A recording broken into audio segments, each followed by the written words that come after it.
வக்ரதுண்ட மகாகாய சூரியகோட்டி சமப்பிரப நிர்விக்னம் குருமே தேவ சர்வ காரியேஷு சர்வதா. ஹாய் வியூவர்ஸ், எல்லாருக்கும் வணக்கம். இந்த வீடியோவில் நாம் மகர ராசியினருக்கான குரு பெயர்ச்சி பலன்கள் பற்றி தான் பார்க்க போகிறோம். இந்த வீடியோ உங்களுக்கு பயனுள்ளதாக இருக்கும்னு நினைக்கிறேன். வாங்க இப்போ வீடியோக்குள்ளே போகலாம்.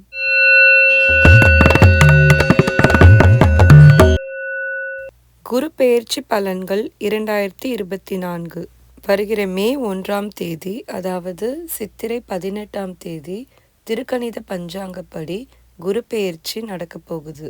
இதுவரைக்கும் குரு மேஷ ராசியிலிருந்து பலன்கள் கொடுத்துட்டு இருந்தாரு. இப்போ ரிஷப ராசிக்கு பெயர்ச்சியாக போறாரு. குரு பெயர்ச்சினாலே எல்லார்கிட்டையும் எதிர்பார்ப்பு அதிகமாக இருக்கும். நவ கிரகங்களும் பெயர்ச்சி ஆகிட்டு தான் இருக்கு. குறிப்பாக சூரியன், செவ்வாய், புதன் மற்றும் சுக்கிரன் இவங்க மாத அளவில் பெயர்ச்சி ஆவாங்க. இருக்கிறதுலையே வேகமாக பெயர்ச்சி ஆகக்கூடியவர் சந்திர பகவான் தான். ஏன்னா இவர் 2.25 நாளைக்கு ஒரு வாட்டி ஒரு ராசியிலிருந்து இன்னொரு ராசிக்கு பெயர்ச்சி ஆவார். வேகமாக பெயர்ச்சி ஆகிறதுனால இந்த கிரகங்களோட பெயர்ச்சிக்கு முக்கியத்துவம் கொடுக்கப்படுறதில்லை. ஆனால் வருட கிரகங்கள் ஆகிய குரு 1 வருஷத்துக்கு ஒரு வாட்டியும், சனி 2.5 வருஷத்துக்கு ஒரு வாட்டியும், ராகு கேதுக்கள் 1.5 வருஷத்துக்கு ஒரு வாட்டியும் ஒரு ராசியிலிருந்து இன்னொரு ராசிக்கு பெயர்ச்சி ஆவாங்க. அதனால தான் இந்த கிரகங்களோட பெயர்ச்சிக்கு முக்கியத்துவம் அதிகமாக கொடுக்கப்படுது. அதுலேயும் குரு பெயர்ச்சினா எல்லாரும் சந்தோஷமாக குதூகலத்தோட எதிர்பார்ப்பாங்க. ஏன்னா குரு ஒரு சுப கிரகம். நம்ம வாழ்க்கையில் நல்ல விஷயங்களை அள்ளி கொடுக்கக்கூடியவர். குருவுக்கு 5, 7, 9 ஆகிய 3 பார்வைகள் இருக்கு. அதுலேயும் 5 மற்றும் 9 ஆகிய 2ம் சிறப்பு பார்வைகள். குரு பார்க்க கோடி நன்மைன்னு சொல்வாங்க. அந்த வகையில் இப்போ குரு பகவான் ரிஷப ராசியிலிருந்து 5ஆம் பார்வையாக கன்னி ராசியையும், 7ஆம் பார்வையாக விருச்சிக ராசியையும், 9ஆம் பார்வையாக மகர ராசியையும் பார்க்க போறாரு. இந்த குரு பெயர்ச்சியால் மகர ராசிக்காரங்களுக்கு என்னென்ன பலன்கள் கிடைக்க போகுதுன்னு நாம் இப்போ பார்க்கலாம். மகரம். உத்திராடம் 2, 3, 4 பாதங்கள், திருவோணம் நட்சத்திரம் மற்றும் அவிட்டம் 1, 2 பாதங்களை உள்ளடக்கிய மகர ராசியில் பிறந்த உங்களுக்கு இதுவரைக்கும் 4ஆம் வீட்டில் இருந்த குரு பகவான் இப்போ பூர்வ புண்ணியஸ்தானம், குழந்தைகள் ஸ்தானம்னு சொல்லக்கூடிய 5ஆம் வீட்டுக்கு பெயர்ச்சியாக போகிறாரு. இதோடு சனி 2ஆம் வீட்லேயும், ராகு 3ஆம் வீட்லேயும் மற்றும் கேது 9ஆம் வீட்லேயும் இருந்து பலன்கள் கொடுத்துட்ருக்காங்க. ராகு 3ஆம் வீட்டில் இருக்கிறதும் குரு பகவான் 5ஆம் வீட்டுக்கு பெயர்ச்சியாக போகிறதும் ஒரு சிறப்பான அமைப்பு. இந்த கிரகங்கள் இருக்கிற அமைப்பை சேர்த்து வச்சு குரு பெயர்ச்சியால் உங்களுக்கு என்னென்ன பலன்கள் கிடைக்க போகுதுன்னு பார்க்கலாம். பலன்களை தெரிஞ்சுக்கிறதுக்கு முன்னாடி ஒரு விஷயம் சொல்லிடுறேன். இது ராசிக்கான பலன்தான், லக்னத்துக்கு கிடையாது. இது வரைக்கும் 7 சனியால் நீங்கள் நிறைய துன்பங்களை அனுபவிச்சிருப்பீங்க. அதுலேயும் குறிப்பாக இப்போ பாத சனி நடக்கிறதுனால குடும்பம் மற்றும் பொருளாதார ரீதியாக நீங்கள் நிறைய கஷ்டங்களை சந்திச்சிட்ருப்பீங்க. உங்கள் கஷ்டங்கள் எல்லாமே இந்த குரு பெயர்ச்சியால் மாறப்போகுது. பூர்வ புண்ணிய ஸ்தானம், குழந்தைகள் ஸ்தானம்னு சொல்லக்கூடிய 5ஆம் வீட்டுக்கு குரு பெயர்ச்சியாக போகிறதுனால பூர்வீக சொத்தில் இருந்த பிரச்சனை எல்லாம் ஒரு நல்ல முடிவுக்கு வரும். குழந்தைக்காக காத்துட்டு இருந்தவங்களுக்கு எல்லாம் குழந்தை பாக்கியம் கிடைக்கும். உயர்கல்வி படிக்கணும்னு நினச்ச மாணவர்களுக்கு இப்பதற்கான வாய்ப்பு தேடி வரும். குடும்பத்திலும் சமுதாயத்திலும் உங்களோட மதிப்பும் மரியாதையும் கூடும். பெயர், புகழ், அந்தஸ்து கிடைக்கும். பிள்ளைகள் வழியில் இருந்த பிரச்சனை எல்லாம் தீரும். உங்களுக்கும் உங்கள் பிள்ளைகளுக்கும் இடையே இருந்த கருத்து வேறுபாடு எல்லாம் நீங்கி ஒற்றுமை மேம்படும்.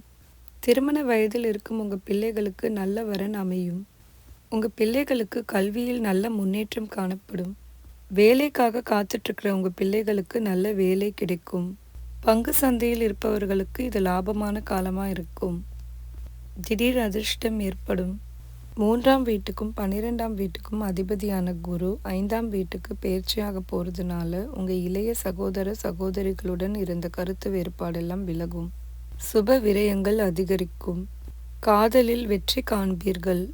குரு இருக்கிற இடத்தை விட பார்க்குற இடத்துக்கு தான் பலன்கள் அதிகம். அந்த வகையில் குரு இப்போ உங்கள் ராசிக்கு 5ஆம் வீட்டில் இருந்து 5ஆம் பார்வையாக உங்களோட 9ஆம் வீட்டையும், 7ஆம் பார்வையாக உங்களோட 11ஆம் வீட்டையும் மற்றும் 9ஆம் பார்வையாக உங்கள் ஜென்ம ராசியையும் பார்க்க போகிறாரு. இதுவரைக்கும் 9ஆம் வீட்டு கேதுவால நீங்க நிறைய பிரச்சனைகள சந்திச்சுட்ருப்பீங்க. அதெல்லாம் இப்போ குரு பார்வையால மாறப்போகுது.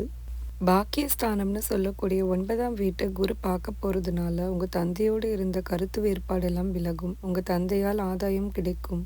தந்தை வழி உறவுகளோடு இருந்த பிரச்சனையெல்லாம் தீர்ந்து, அவங்க உங்களுக்கு ஆதரவா இருப்பாங்க. தெய்வ நம்பிக்கை அதிகரிக்கும். ஆன்மீக பயணங்களை மேற்கொள்வீர்கள். வெளிநாட்டுக்கு போய் படிக்கணும்னு நினச்சவங்களுக்கும், வேலை செய்யணும்னு நினச்சவங்களுக்கும் மற்றும் வெளிநாட்டில் செட்டில் ஆகணும்னு நினச்சவங்களுக்கு எல்லாம் இப்போ அதற்கான வாய்ப்பு கிடைக்கும். வீடு, வண்டி, வாகனம் இதெல்லாம் வாங்கணும்னு நினச்சவங்களுக்கு இந்த காலம் கை கொடுக்கும். அடுத்து லாபஸ்தானம்னு சொல்லக்கூடிய 11ஆம் வீட்டை குரு பார்க்க போகிறதுனால செய்கிற தொழிலில் லாபம் அதிகரிக்கும். புதுசாக தொழில் தொடங்கணும்னு நினைக்கிறவங்களுக்கும் மற்றும் ஏற்கனவே செய்கிற தொழிலை விரிவுபடுத்தணும்னு நினைக்கிறவங்களுக்கு எல்லாம் இந்த காலம் சிறப்பாக இருக்கும். புதுசாக வேலை தேடிட்டு இருக்கிறவங்களுக்கும் மற்றும் வேலை மாற்றத்துக்காக காத்துட்ருக்கிறவங்களுக்கு எல்லாம் நல்ல வேலை அமையும். வேலையில் இருக்கிறவங்களுக்கு பதவி உயர்வு கிடைக்கும். மறுமணத்துக்காக காத்துட்ருக்கிறவங்களுக்கு நல்ல வரன் தேடி வரும். மூத்த சகோதர சகோதரிகளுடன் இருந்த கருத்து வேறுபாடெல்லாம் விலகும். அவர்கள் மூலம் ஆதாயம் கிடைக்கும். உங்கள் மூத்த சகோதர சகோதரிகளுக்கும் இந்த காலம் சிறப்பாக இருக்கும். நண்பர்கள் உங்களுக்கு ஆதரவாக இருப்பார்கள். அடுத்து குரு உங்கள் ஜென்ம ராசியை பார்க்க போகிறதுனால தன்னம்பிக்கை அதிகரிக்கும். இதுவரைக்கும் இருந்த குழப்பமான மனநிலை மாறும். முடிவுகளை எடுக்கும்போது தெளிவாக யோசித்து முடிவெடுப்பீங்க. வருமானம் அதிகரிக்கும். மாணவர்களுக்கு கல்வியில் நல்ல முன்னேற்றம் காணப்படும். குடும்பத்தில் இருந்த சண்டை சச்சரவெல்லாம் தீரும். குடும்பத்தில் நிம்மதியும் சந்தோஷமும் காணப்படும். திருமணத்துக்காக காத்துட்டு இருந்தவங்களுக்கு நல்ல வரன் தேடி வரும். கணவன் மனைவி இடையே இருந்த கருத்து வேறுபாடெல்லாம் விலகும். ஒற்றுமை மேம்படும். பிரிந்த கணவன் மனைவி ஒன்று சேரக்கூடிய காலம் இது. இதுவரைக்கும் உடல் நிலையில் இருந்த பிரச்சனையெல்லாம் தகுந்த சிகிச்சைக்கு பின் சரியாகும். உடல் நலம் சீராக இருக்கும். எண்ணங்கள் நிறைவேறும். ரொம்ப நாளாக இருந்து வந்த கோர்ட் கேஸ் வம்பு வழக்கில் முடிவு உங்களுக்கு சாதகமாக இருக்கும். இப்போ கவனமாக இருக்க வேண்டிய விஷயங்களை பற்றி பார்க்கலாம். குரு 5ஆம் வீட்டுக்கு பயிற்சியாக போகிறதுனால பிள்ளைகளோடு கருத்து வேறுபாடு வராமல் பார்த்து கொள்ளணும். கேது 9ஆம் வீட்டில் இருக்கிறதுனால தந்தையோட உடல் நலத்தில் அக்கறை எடுத்துக்கணும். அதே மாதிரி சனி 2ஆம் வீட்டில் இருக்கிறதுனால குடும்பத்தாரோடு வீண் வாக்குவாதங்களை தவிர்க்கணும். யாருக்கும் வாக்கு கொடுக்காமல் இருப்பது நல்லது. கொடுக்கல் வாங்கலில் கவனம் தேவை. வீண் செலவுகளையும் தேவையில்லாத கடன்களையும் தவிர்க்கணும். உங்களுக்கு பாத சனி நடக்கிறதுனால எல்லா விஷயத்துலேயும் கவனமாக இருப்பது நல்லது. இது வரைக்கும் நாம் பார்த்தது எல்லாமே பொது பலன்கள் தான். இது எல்லா மகர ராசிக்காரங்களுக்கும் ஒரே மாதிரி இருக்காது. அவங்கவுங்க ஜாதகத்தில் இப்போ நடக்கிற தசாபுக்திக்கு ஏற்ப பலன்கள் மாறுபடும். உங்களுக்கு நல்ல தசாபுக்தி நடக்குதுன்னா இந்த குரு பயிற்சி உங்களுக்கு சூப்பராக இருக்கும். அதுவே சுமாரான தசாபுக்தினா பெரிய அளவில் நன்மைகள் இல்லைனாலும் தீய பலன்கள் கண்டிப்பாக குறையும்.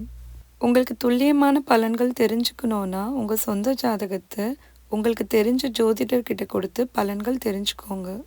உங்களுக்கு குலதெய்வ வழிபாடு, நவகிரக சன்னதியில் இருக்கிற குரு வழிபாடு, தட்சிணாமூர்த்தி மற்றும் அம்பாள் வழிபாடு மேன்மைகளை அதிகரிக்கும். இந்த குரு பெயர்ச்சியால் உங்கள் எல்லாருக்குமே நன்மையே நடக்கணும்னு நானும் கடவுளை வேண்டிக்கிறேன். இந்த வீடியோவை பொறுமையாக பார்த்ததுக்கு நன்றி. இந்த வீடியோ பிடிச்சிருந்தா லைக் பண்ணுங்கள். உங்கள் நண்பர்கள் மற்றும் உறவினர்களுக்கு ஷேர் பண்ணுங்கள். உங்கள் மேலான கருத்துக்களை கமெண்ட் பண்ணுங்கள். அப்படியே என் சேனலை சப்ஸ்கிரைப் பண்ணி பெல் ஐக்கானை கிளிக் பண்ணிவிட்டு ஆல் ஆப்ஷனை செலக்ட் பண்ணிங்கன்னா நான் அடுத்தடுத்து போகிற வீடியோஸ் உங்களுக்கு நோட்டிஃபிகேஷனில் வரும். மீண்டும் ஒரு நல்ல ஜோதிட தகவலுடன் உங்களை வந்து சந்திக்கிறேன். நன்றி, வணக்கம்.